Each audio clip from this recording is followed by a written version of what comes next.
चंद्रमा के बारे में हम बात कर रहे हैं वृषभ लगन वालों के लिए। और इस वीडियो में देखेंगे आपके 4th हाउस में अगर सिंह राशि में आपके चंद्रमा स्थित हो तो यहाँ चंद्रमा आपको किस प्रकार के रिजल्ट दिखा सकते हैं। देखिए, चंद्रमा 4th हाउस में आ रहे हैं आपके चार्ट में और ये फायरी साइन में आ रहे हैं। सूर्य इनके मित्र हैं और मित्र के घर में जब भी यहाँ चंद्रमा बैठेंगे तो ज़्यादातर केस में तो चंद्रमा के परिणाम काफ़ी बेहतर ही होंगे। इसके साथ साथ अगर आपका सूर्य बहुत अच्छी स्थिति में चार्ट में है तो चंद्रमा के परिणाम यहाँ और भी ज़्यादा बेहतर हो सकते हैं। चंद्रमा की इस स्थिति की वजह से आपको माता पिता का या आपकी फैमिली का बहुत ही अच्छा सपोर्ट मिलेगा। इसके अलावा ये आपकी प्रारंभिक एजुकेशन के लिए भी बहुत ज़्यादा अच्छा है। मेनली ये देखा जाता है कि जो सिंह राशि का चंद्रमा है वो काफ़ी अच्छी इमेजिनेशन और क्रिएटिव स्किल्स प्रदान करता है और ये आप में शुरुआत से ही देखने को मिलेगा। चंद्रमा यहाँ है तो आप फैमिली का जो बैकग्राउंड है कहीं ना कहीं उससे बहुत हाईली अटैच्ड रहेंगे और अपनी फैमिली की काफ़ी अच्छे से केयर करेंगे। अब इस बात की संभावना लेकिन बढ़ जाती है कि कभी कभी आप अपने प्रोफेशन को लेकर थोड़ा ज़्यादा चिंतित रहेंगे। सूर्य मान लो लेकिन अगर मजबूत स्थिति में है तो आपको आपके करियर में भी सपोर्ट करेगा और बाकी 4th हाउस रिलेटेड मामलों में भी। चंद्रमा आपके चार्ट में 3rd लॉर्ड है, इसलिए आप अपने पारिवारिक मामलों में 3rd हाउस का पूरा अच्छे से इस्तेमाल कर सकेंगे। साथ ही साथ ऐसा जो चंद्रमा होगा वो आपको आपके मदर या आपके फैमिली के अन्य सदस्यों से काफ़ी स्ट्रांगली इमोशनल अटैचमेंट देगा। यहाँ अब दूसरे ग्रहों का प्रभाव लेकिन आपको जरूर देखना होगा, क्योंकि कोई भी ग्रह जब चंद्रमा पर प्रभाव डालता है तो चंद्रमा उसी के अनुरूप बदल जाते हैं या चंद्रमा का जो प्रभाव है कहीं ना कहीं उसी ग्रह के अनुरूप हो जाता है। जिस प्रकार का भी जो भी ग्रह होगा वो जिस प्रकार का प्रभाव चंद्रमा पर डालेगा उसी तरीके से यहाँ रिजल्ट चेंज होंगे। लेकिन क्योंकि चंद्रमा अपने घर में नहीं होकर सूर्य के घर में बैठे, सूर्य के घर में बैठने से हालांकि सूर्य के घर का जो प्रभाव है, जो सिंह राशि का इफेक्ट है, वो भी चंद्रमा पर रहेगा। तो देखिए, मेनली हम ये मानते हैं कि सूर्य के घर का चंद्रमा काफ़ी स्ट्रॉन्ग होता है और जब 4th हाउस की बात आती है तो चंद्रमा यहाँ और भी ज़्यादा स्ट्रॉन्ग होंगे अगर वो राहु केतु या शनि से प्रभावित नहीं है। तो ऐसे कंडीशन में ये चंद्रमा आपको इमोशनली ज़्यादा स्ट्रॉन्ग बनाएगा अन्य राशियों की तुलना में। साथ साथ में आपको डिसीजन लेने में भी काफ़ी सपोर्ट करेगा। लेकिन ये कभी कभी आपको उतनी अच्छी कंसंट्रेशन प्रदान नहीं करता जब आप अपनी स्टडीज़ वगैरह को शुरू करते हैं, जब आप अपना नया नया कोई कैरियर वगैरह स्टार्ट करते हैं। लेकिन अगर मान लो यहाँ सूर्य की स्थिति भी अच्छी नहीं है आपके चार्ट में तो इसका असर आपके डोमेस्टिक लाइफ और आपके कैरियर पर काफ़ी स्ट्रांगली पड़ेगा और ये काफ़ी नेगेटिवली देखने को मिलेगा। 4th हाउस का चंद्रमा है तो जातक हमेशा किसी भी तरीके से अपनी फैमिली के साथ बहुत ज़्यादा भावनात्मक रूप से जुड़ा रहता है, सदस्यों के साथ भी काफ़ी भावनात्मक रूप से जुड़ा रहता है। लेकिन दूसरे जो ग्रह हैं वो चंद्रमा को जब इफेक्ट करें तो फैमिली के साथ कभी कभी मतभेद भी सामने आते हैं या बहुत ज़्यादा इमोशनल अटैचमेंट की वजह से कभी कभी मिसअंडरस्टैंडिंग भी सामने आती है।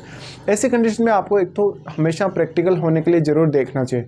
इसके साथ साथ चंद्रमा यहाँ काफ़ी ज़्यादा उतार चढ़ाव भी देंगे। चंद्रमा यहाँ अगर शनि से प्रभावित हो गए, राहु केतु से प्रभावित हो गए तो आप अपनी फैमिली लाइफ से कभी भी संतुष्ट नज़र नहीं आएंगे और हो सकता है आप अपना घर भी छोड़ दें। सूर्य के मजबूती होने से निश्चित तौर पे आपको कहीं ना कहीं फैमिली का सपोर्ट लेकिन अच्छा देखने को मिल जाएगा। चंद्रमा की इस स्थिति की वजह से चंद्रमा फिर आपके दृष्टि डालते हैं 10th हाउस पे। 10th हाउस पे दृष्टि होने से यहाँ ये आपको कैरियर में काफ़ी सपोर्ट करेंगे। लेकिन 10th हाउस में बैठे हुए ग्रह का भी इम्पैक्ट पड़ेगा चंद्रमा पर, इसलिए वो ग्रह वास्तव में कैसा है और चंद्रमा के साथ वो किस प्रकार का संबंध रखता है ये भी आपको देखना होगा। लेकिन इस प्रकार का चंद्रमा कहीं ना कहीं अगर काफ़ी स्ट्रॉन्ग स्थिति में आपके चार्ट में है तो ये आपके प्रोफेशनल लाइफ को काफ़ी ज़्यादा बैलेंस में लाता है आपके घरेलू जीवन के साथ ही। इस तरीके से अब आपको ये देखना होगा कि चंद्रमा के साथ यहाँ कोई भी अन्य ग्रह स्थित है तो क्या वो सूर्य के साथ एक मित्रवत ग्रह है। अगर वो सूर्य के साथ मित्रवत है तो निश्चित तौर पर इस बात की संभावना भी बढ़ जाती है कि शायद वो चंद्रमा के साथ भी मित्रवत होगा। तो ऐसे कंडीशन में लेकिन सूर्य अगर मजबूत हुए तो चंद्रमा पर उस ग्रह का उतना खराब प्रभाव भी नहीं पड़ सकता। लेकिन अगर मान लो आपके चार्ट में सूर्य अच्छी स्थिति में नहीं है और उस केस में अगर यहाँ कोई भी ग्रह बैठेगा तो वो चंद्रमा को ज़्यादा स्ट्रांगली प्रभावित कर पाएगा।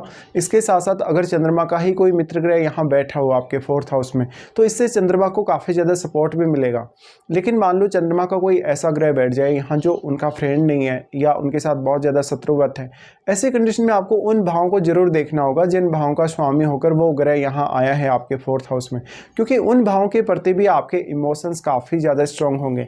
ऐसी कंडीशन में उन भावों से जुड़े हुए रिश्तों से आप कोई बहुत बड़ी एक्सपेक्टेशन ना रखें। उन भावों में जो जितने भी आपके कार्य हैं कहीं ना कहीं उन भावों से रिलेटेड जो कुछ भी आपका है उसको लेके आप बहुत ज़्यादा सोचेंगे, ओवर थिंक करेंगे और इसमें आपका काफ़ी ज़्यादा समय भी आपको लगेगा। चंद्रमा यहाँ तब आपको ज़्यादा स्ट्रॉन्ग बना सकते हैं जब या तो यहाँ जुपिटर बैठे हों चंद्रमा के साथ, या यहाँ पे हो सकता है चंद्रमा के साथ अगर सूर्य बैठे हों। लेकिन दूसरे ग्रहों का जो प्रभाव है वो चंद्रमा के रिजल्ट्स को काफ़ी नेगेटिवली कभी कभी प्रभावित करता है। इसके साथ साथ आपको देखना होगा कि वास्तव में 4th हाउस पर कौन कौन से ग्रह अपनी दृष्टि डाल रहे हैं। 4th हाउस पे जो भी ग्रह दृष्टि डाल रहे हैं, कहीं ना कहीं चंद्रमा की प्रवृत्ति उसी के अनुरूप बदलेगी। इसके साथ ही आपको देखना होगा कि वास्तव में आपको चंद्रमा की महादशा है या नहीं। देखिए, अगर मान लो आपको चंद्रमा की महादशा नहीं है तो आपको चंद्रमा के साथ बैठे हुए ग्रह की भी महादशा हो सकती है इस जीवन काल में, तो उस दशा में भी आपको चंद्रमा के रिजल्ट काफ़ी स्ट्रांगली देखने को मिलेंगे। बट मेनली हम 4th हाउस के चंद्रमा को बहुत ज़्यादा अच्छा मानते हैं और ये इमेजिनेशन के मामले में बहुत ज़्यादा अच्छा साबित होता है। अब क्योंकि चंद्रमा जो 10th हाउस पे दृष्टि डाल रहे हैं वो कैरियर को लेकर आपके जीवन में काफ़ी सारे बेहतर अवसर लाते हैं। भले ही आप उन अवसरों का बहुत ज़्यादा फायदा उठा पाए या ना उठा पाए, ये अलग बात है आपके ओवरऑल चार्ट के हिसाब से, लेकिन चंद्रमा फिर भी आपके लिए कुछ ऐसे आइडियाज़ जनरेट करने का काम करते हैं कैरियर को लेकर या आपके डोमेस्टिक मामलों को लेकर, जहाँ भी आपको जो भी रिक्वायरमेंट्स हैं या जो भी परेशानियाँ उनको आप इजीली इसलिए दूर कर सकें। तो इस तरीके के प्रभाव रहेंगे आपके 4th हाउस में चंद्रमा के होने से।